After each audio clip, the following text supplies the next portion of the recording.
Hey y'all, what's up? I'm back with another word. Today I'm going to be talking to you guys about 5 practical ways to use to face your own identity. Now, facing your identity is something that I personally struggle with, so I know I'm not the only one. I know there's other people out there going through the same exact thing, and I'm here to help you. So my number one would definitely be to read the Bible. If you don't know, God made you. If you don't know, He already knew what was ahead of you. He already knew the plans for your life. He already knows what He wants you to be. For those of you who don't know, your mom and your dad is not the only two who made you. Without God, there would be no you. So, scripture that goes with that is Jeremiah 1:5. And it reads, "Before I formed you in the womb, I knew you before you were born. I set you apart. I appointed you as a prophet of nations." And that alone lets you know that God knew you before you were created. God knew what He had planned for your life already. Regardless of the plans that you make for your own life, God has a plan for your life. And in His word, it repeatedly says His plans will prevail over your own. So you can make as many plans as you want, but at the end of the day, only God's plans will prevail for your life. So my number 2 would be journaling. What I learned within journaling is that when you journal, that's self-reflection. That helps bring self-awareness. Though I don't know how you guys utilize your journal, but for me, I write and I go back and I look at what it is that I wrote. How was I feeling? And things of that sort. It reminds you of you. It helps you to keep a clear idea of who you are and what you've experienced. It doesn't allow you to forget. That's what it is. You won't forget where you came from because your journal will say where you came from. It's almost like keeping tabs on your own life. And then my number 3 would definitely be getting feedback from those who know you. And I'm not saying people who just,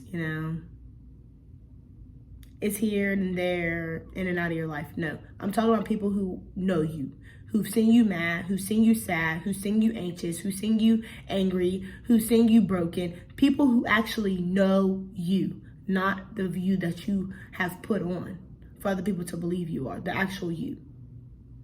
Those people always seem to come back and remind you of who you are when you feel like you are losing who you think you are.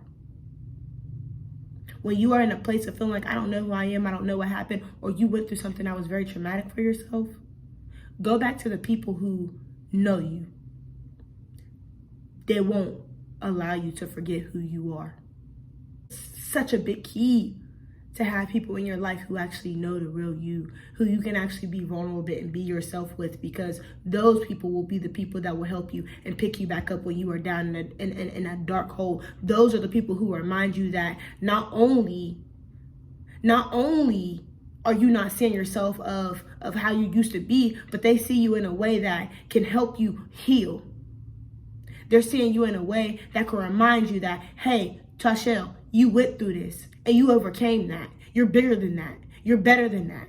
You're worth more than that. I'm not gonna let you stay there and fight this battle alone. Those are the friends that you need. And if they don't know you, if they don't know who you really are, if they don't know what you really go through, if they don't know how you really cry at night, if they don't know how your heart is broken every night, but every morning you wake up and you put a smile on your face, if they don't know the authentic you, there is no way that they can help you. God says He can't heal what's been hidden. You confess your sins.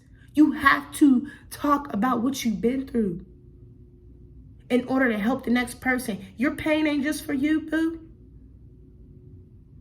Your victories ain't just for you either. It's for you to help somebody else. It's for you to encourage somebody else. You never know what you've been through and how you went through it, how it will help the next person. That is key. Check your circle. Number 4 would be, or is that number 3? Yeah, number 4 would be Accepting the differences within yourself. Accepting that you ain't everybody's cup of tea. And that's okay. That's cool. Everybody's not going to want to hang with you. Everyone's not going to think you're pretty. You can think you're the prettiest little thing out there, but that doesn't mean everyone else is going to think that. Everyone has their own taste. Everyone acquires something different. And quite frankly, you just may not always be it. And that's all right. You have to learn to embrace the differences about yourself. Certain things that people look at you and be like, oh, you're weird. For me personally, I can't say nothing like weird. I can't say that I do have my weird ways though. And my sisters and friends, close friends, they know. Like, I'll do little weird stuff, like, let me give you an example. For example, like, I like to kiss people's faces, but I don't just be running around putting my lips on anybody's face. Like, that's not what I do. The people that I love, the people that I care about, I show my love through physical touch. So if I'm touching you, if I'm trying to hug you, or I'm touching your hand, or I'm, doing anything that involves me touching you, just know that I care for you. Because if I don't, then that's when you should worry. And some people may look at that as weird, like, she just be kissing people. Like, no, I don't just kiss people. I kiss the people that I love and that I am very close with. That's the people that I kiss on the face. Like, it's just like me saying, like, I love you. I hug people I love too. Like, I just want to be close to you. I just want to be near you. I just want to be in your presence. That's just me. But some people may be like, that's weird. Especially somebody who is very much more introverted and don't like for people to touch them. They might think like, ugh, get off me. Like, she gets on my nerves because she's always touching me. That's fine. But you're still about to get touched. It's like, no, boundaries, y'all, boundaries. But yeah, so like, that's something that people may think is weird about me. Or sometimes I'll just have these random outbursts when I just start singing at the top of my lungs because I think that I'm Mariah Carey in my head. And my sisters be like, you can't sing, bro. And I'd be like, yes, I can, bro. You see what I'm saying? Like, it's weird to them, but it's perfectly normal to me. Like, you have to learn how to embrace your differences. You have to stop looking to the left and to the right of you and comparing yourself to the next person, to your friend, to your sister, to your brother, to your cousin, to people on TV. You don't know what that person goes through behind closed doors. So embrace who you are. Because there's only one you. There's only one you. Even if you're a twin, there's only one you. Y'all ain't come out in one body. There's two bodies, two brains, two humans. There's only one of you. So embrace that you. Next, I'm going to go on to my fifth one. It's walking in confidence, which goes hand in hand with just embracing your differences. You can't be confident if you don't like who you are. You can't be confident if you don't like what you see when you look in the mirror. You can't be confident if you're still worrying about what it is that he, she, and they said about you. You can't walk in confidence if your mind is still stuck on the negative thoughts. Because you're battling with yourself in your mind. Am I pretty? Am I weird? Why they rejected me? Why they ain't never asked me to go nowhere with them? Why can't I hang with them?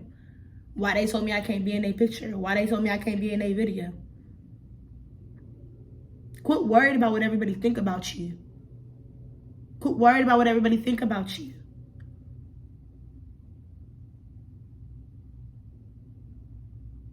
Be you, boo. Be you.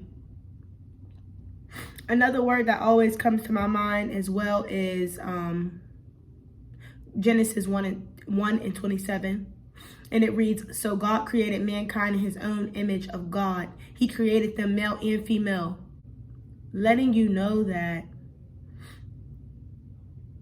all of you, the weird part of you, the annoying you, the happy you, the sad you, the turned you, every little piece of you is some reflection of who God is because he made you in his image. He didn't make a mistake. You are who you are for a reason. And you can't be nobody else even if you tried. No matter how many surgeries you get. No matter how many weaves you get. No matter how many installs you got. No matter how much makeup you put on your face. No matter how many clothes, name brand clothes you go buy and put on and think you somebody new. At the end of the day, you're still you. You still have to wake up every morning and be you. You still have to face you. That's the thing. A lot of people just aren't comfortable in who they are. And I'm not saying that, I'm not saying it to even down you, because I know what that's like. I know what that's like to walk around hiding the real pain of what you go through, and everybody look to you like, oh, she's strong, oh, she good, oh, she this, oh, she that. In reality, you don't know nothing about what I went through. You don't know nothing about the things I overcame. You don't know nothing about how I cried myself to sleep at night. You don't know nothing about how I was on the ground asking, begging, and praying for God to keep me here. Praying, and vice versa, praying for God to take me out this world because I didn't know my purpose in this earth. You don't know nothing I've been through. What you know is what you see on the outward appearance. And that's, if you go back and watch my other video, don't be deceived by the outward appearance, because you don't know what people go through.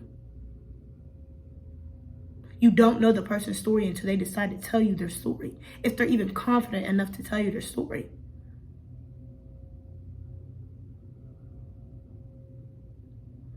So that's my 5 things that I believe will help you face your identity. I love y'all. I'll see y'all next time. Bye.